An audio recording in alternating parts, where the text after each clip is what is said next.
Chapter 2. What about Mary? For there are some eunuchs which were so born from their mother's womb.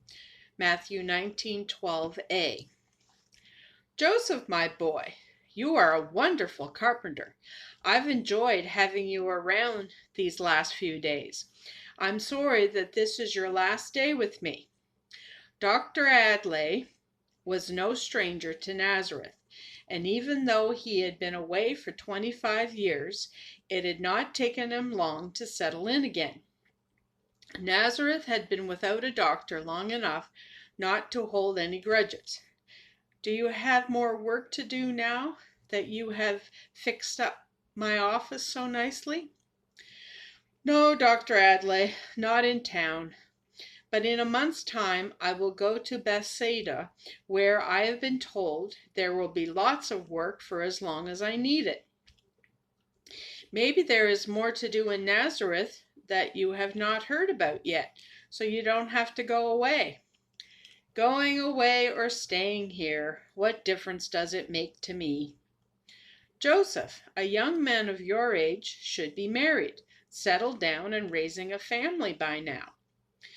Doctor, have you been away so long that your memory can no longer tell you why I can't get married? The doctor paused, putting his supplies on the shelves Joseph had made in his office, to ponder Joseph's challenge.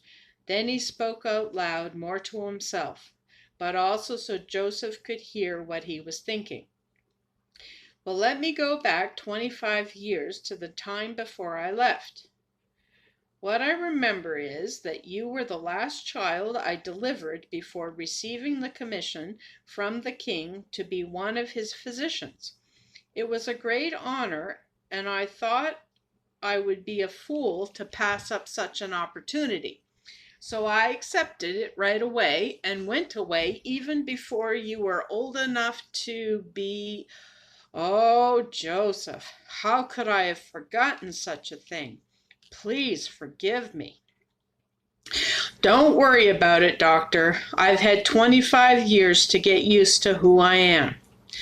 Joseph pounded the last nail into a table that would be used as both an operating and an examination table. Then, putting his hammer in his toolbox, he added, "What you told my mother to tell me when I was old enough to understand, I am forever grateful.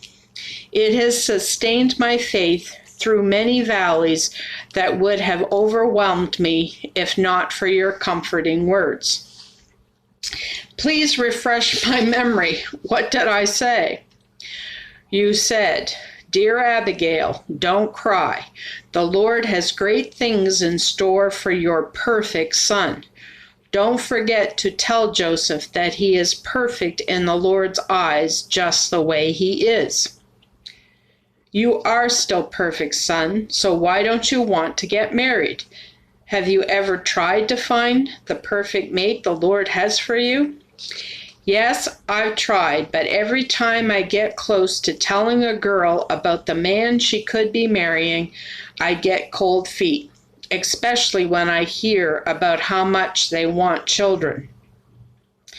It's only natural for girls to feel that way, but that does not mean they will forsake you when you tell them the truth.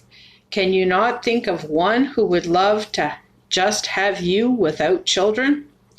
No, Dr. Adlai, I cannot think of one. Joseph bowed his head in defeat for a brief moment, and then firmly raised it again, having conquered the despair once again that often tried to overwhelm his will to press on in spite of the loneliness he knew he would have to face the rest of his life. Dr. Adlai was at a loss for words.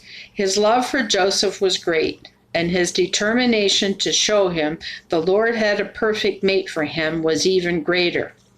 Therefore, when he saw Mary out of his window coming to draw water from the well, he immediately exclaimed, "What about Mary, Joseph?"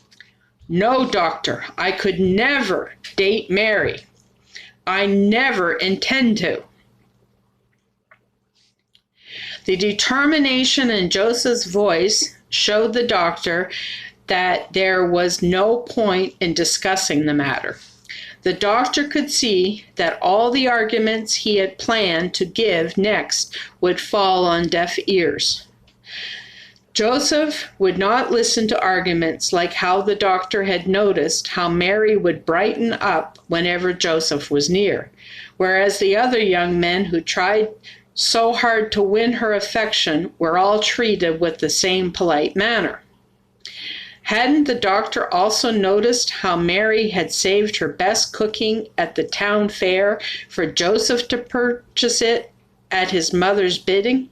Yes, Joseph was deeply in love with Mary. There was no doubt about that.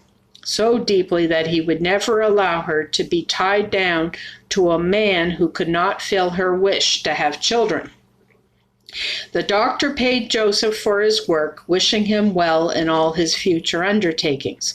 Then he went to the window to watch the scene at the well. Would Mary brighten up again as Joseph passed by?